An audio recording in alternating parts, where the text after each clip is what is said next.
Frank William Abagnale, Jr. is an American security consultant known for his history as a former confidence trickster, check forger, and impostor. He became one of the most famous impostors ever, claiming to have assumed no fewer than 8 identities as an airline pilot, a doctor, a U.S. Bureau of Prisons agent, and a lawyer.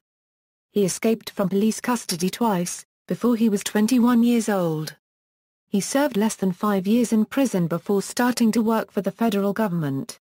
He is currently a consultant and lecturer for the FBI Academy and field offices. He also runs Abagnale Associates, a financial fraud consultancy company. Abagnale's life story provided the inspiration for the feature film Catch Me If You Can, starring Leonardo Dicaprio as Abagnale, a Broadway musical of the same name which opened in April 2011, and a ghostwritten autobiography also of the same name. Childhood: Abagnale was one of 4 children and spent the first 16 years of his life in Bronxville, New York. His French mother, Paulette, and father, Frank Abagnale, Sr., separated when he was 12 and divorced when he was 14. His father was an affluent local who was very keen on politics and theater, and was a role model for Abagnale, Jr. First con, his first victim was his father, who gave Abagnale a gasoline credit card and a truck to assist him in commuting to his part-time job. In order to get date money, Abagnale devised a scheme in which he used the gasoline card to buy tires, batteries, and other car-related items at gas stations and then asked the attendants to give him cash in return for the products. Ultimately, his father was liable for a bill of $3,400. Abagnale was only 15 at the time. Bank fraud: Abagnale's early confidence tricks included writing personal checks on his own overdrawn account. This, however, would work for only a limited time before the bank demanded payment, so he moved on to opening other accounts at different banks, eventually creating new identities to sustain this charade. Over time through experimentation, he developed different ways of defrauding banks, such as printing out his own almost perfect copies of checks such as payroll checks, depositing them, and persuading banks to advance him cash on the basis of his account balances. Another trick he used was to print his account number on blank deposit slips and add them to the stack of real blank slips in the bank. This meant that the deposits written on those slips by bank customers entered his account rather than the accounts of the legitimate customers. In a speech, Abagnale described an occasion when he noticed the location where airlines and car rental businesses, such as United Airlines and Hertz, would drop off their daily collections of money in a zip-up bag and then deposit them into a drop box on the airport premises. Using a security guard disguise he bought at a local costume shop, he put a sign over the box saying "out of service," placed deposits with security guard on duty, and collected money that way. Later he disclosed how he could not believe this idea had actually worked, stating with some astonishment, "How can a drop box be out of service?" Impersonations: airline pilot. Later, Abagnale decided to impersonate pilots because he wanted to fly throughout the world for free. He acquired a uniform by calling Pan American World Airways, telling the company that he was a pilot working for them who had lost his uniform, and obtaining a new one with a fake employee ID. He then forged a Federal Aviation Administration pilot's license. Pan Am estimated that between the ages of 16 and 18, Abagnale flew over 1 million miles on over 250 flights and flew to 26 countries by deadheading. As a company pilot, he was also able to stay at hotels for free during this time. Everything from food to lodging was billed to the airline company. Abagnale stated that he was often invited by actual pilots to take the controls of the plane in flight. On one occasion, he was offered the courtesy of flying at 30,000 ft. He took the controls and enabled the autopilot, very much aware that I had been handed custody of 140 lives, my own included, because I couldn't fly a kite. Teaching assistant: he claimed that he worked as a sociology teaching assistant at Brigham Young University for a semester, under the name Frank Adams. Brigham Young University, however, disputes this claim. Doctor: for 11 months, Abagnale impersonated a chief resident pediatrician in a Georgia hospital under the alias Frank Williams. He chose this course after he was nearly arrested disembarking a flight in New Orleans. Afraid of possible capture, he retired temporarily to Georgia. When filling out a rental application, he impulsively listed his occupation as doctor, fearing that the owner might check with Panem if he wrote pilot. After befriending a real doctor who lived in the same apartment complex, he agreed to act as a supervisor of resident interns as a favor until the local hospital could find someone else to take the job. The position was not difficult for Abagnale because supervisors did no real medical work. However, he was nearly exposed when an infant almost died from oxygen deprivation because he had no idea what a nurse meant when she said there was a blue baby. He was able to fake his way through most of his duties by letting the interns handle the cases coming in during his late-night shift, setting broken bones and other mundane tasks. He left the hospital only after he realized he could put lives at risk by his inability to respond to life-and-death situations. Attorney: while he was posing as Panem First Officer Robert Black, Abagnale forged a Harvard University law transcript, passed the Louisiana bar exam, and got a job at the Louisiana State Attorney General's office at the age of 19. He told a stewardess he had briefly dated that he was also a Harvard Law School student, and she introduced him to a lawyer friend. Abagnale was told the bar needed more lawyers and was offered a chance to apply. After making a fake transcript from Harvard, he prepared himself for the compulsory exam. Despite failing twice, he claims to have passed the bar exam legitimately on the third try after 8 weeks of study, because Louisiana, at the time, allowed you to take the bar over and over as many times as you needed. It was really a matter of eliminating what you got wrong. In his biography, he described the premise of his legal job as a gopher boy, who simply fetched coffee and books for his boss. However, a real Harvard graduate also worked for that attorney general, and he hounded Abagnale with questions about his tenure at Harvard. Naturally, Abagnale could not answer questions about a university he had never attended. 8 months later he resigned after learning the man was making inquiries into his background. Capture and imprisonment: Abagnale was eventually caught in France in 1969 when an Air France attendant he had dated in the past recognized him and notified the police. When the French police apprehended him, 12 countries in which he had committed fraud sought his extradition. After a 2-day trial, he first served time in Perpignan's prison, a 1-year sentence that the presiding judge at his trial reduced to 6 months. At Perpignan he was held nude in a tiny, filthy, lightless cell that he was never allowed to leave. The cell lacked toilet facilities, a mattress, or a blanket, and food and water were severely restricted. He was then extradited to Sweden, where he was treated more humanely under Swedish law. During trial for forgery, his defense attorney almost had his case dismissed by arguing that he had created the fake checks and not forged them, but his charges were instead reduced to swindling and fraud.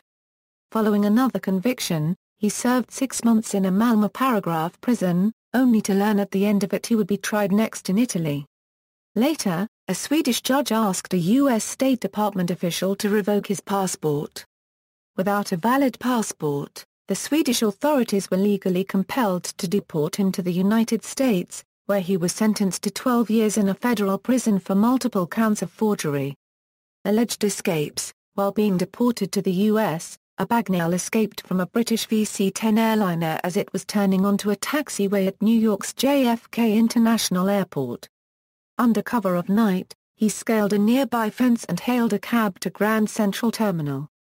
After stopping in the Bronx to change clothes and pick up a set of keys to a Montreal bank safe deposit box containing $20,000, Abagnale caught a train to Montreal's Dorval Airport to purchase a ticket to São Paulo, Brazil.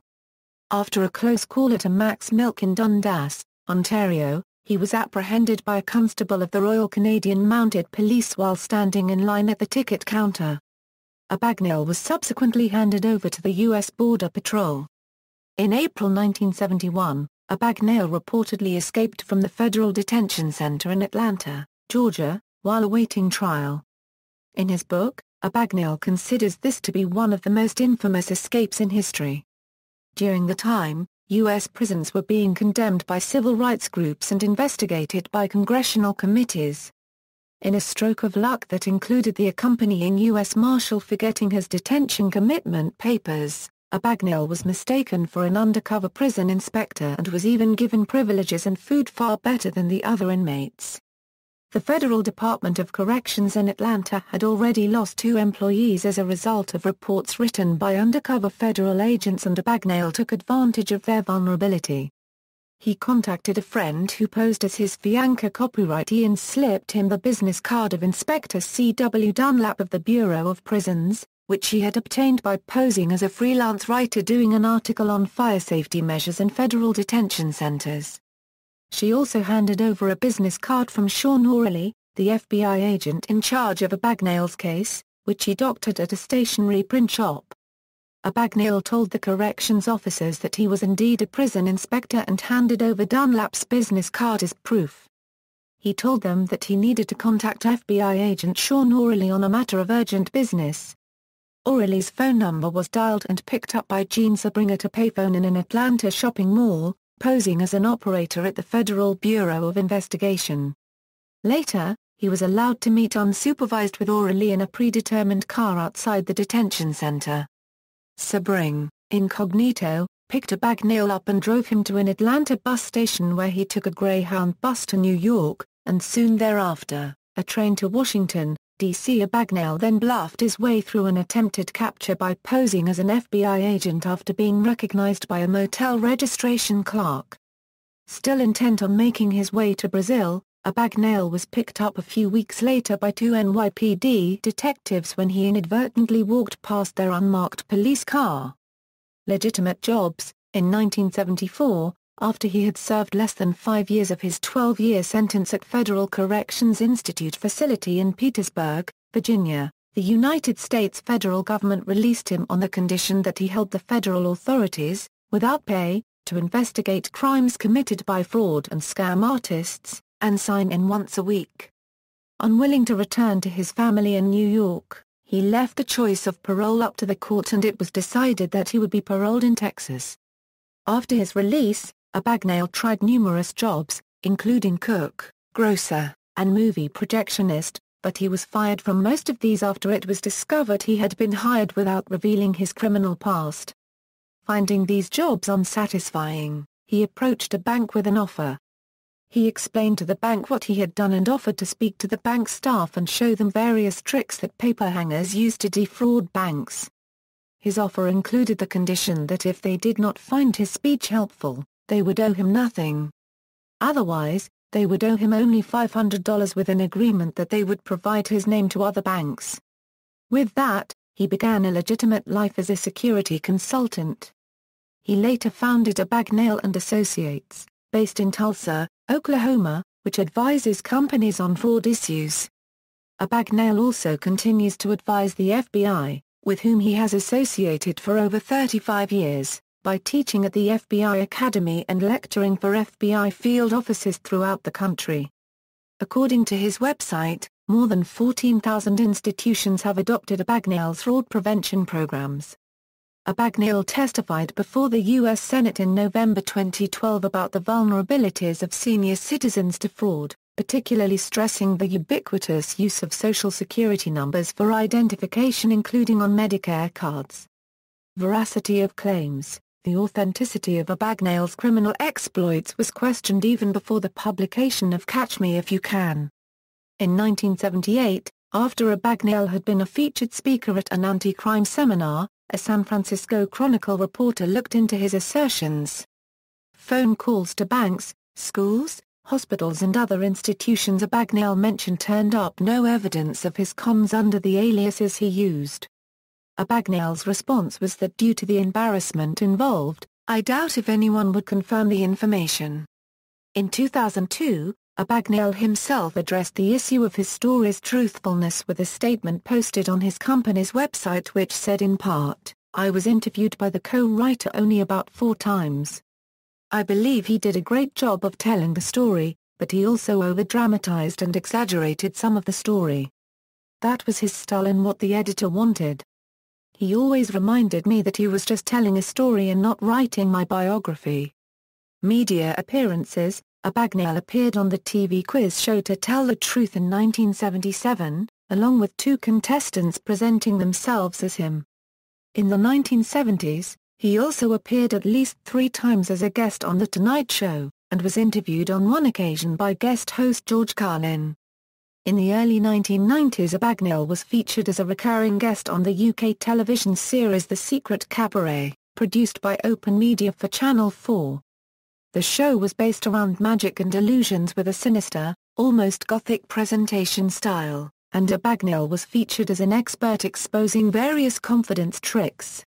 Abagnale's semi-autobiographic book, Catch Me If You Can, was turned into a movie, of the same name, by Steven Spielberg in 2002, featuring actor Leonardo Dicaprio as Abagnale. The real Abagnale made a cameo appearance in this film as one of the French police officers taking Dicaprio into custody. This movie was later the basis for a musical, of the same name, which opened in 2011 with Aaron Tveit as Abagnale. The musical received 4 Tony Awards nominations, including one for Best Musical, winning Best Actor in a Musical for Norbert Leo Butz. In 2007, Abagnale appeared in a short role as a speaker in the BBC TV series The Real Hustle. He spoke of different scams run by fraudsters. Personal life: Abagnale lives in Charleston, South Carolina, with his wife, whom he married 1 year after becoming legitimate. They have 3 sons, including one who currently works for the FBI. Abagnale and Joe Shear, the FBI agent on whom the character of Carl Hanratty was based for the film Catch Me If You Can, remained close friends until Shear's death. Books: Catch Me If You Can, 2000. ISBN 978-0-7679-0538-1, The Art of the Steal, Broadway Books, 2001.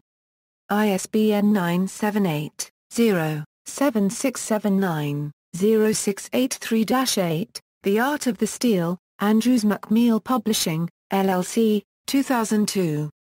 ISBN 978-0-7407-3834-0 Real Guide to Identity Theft, 2004.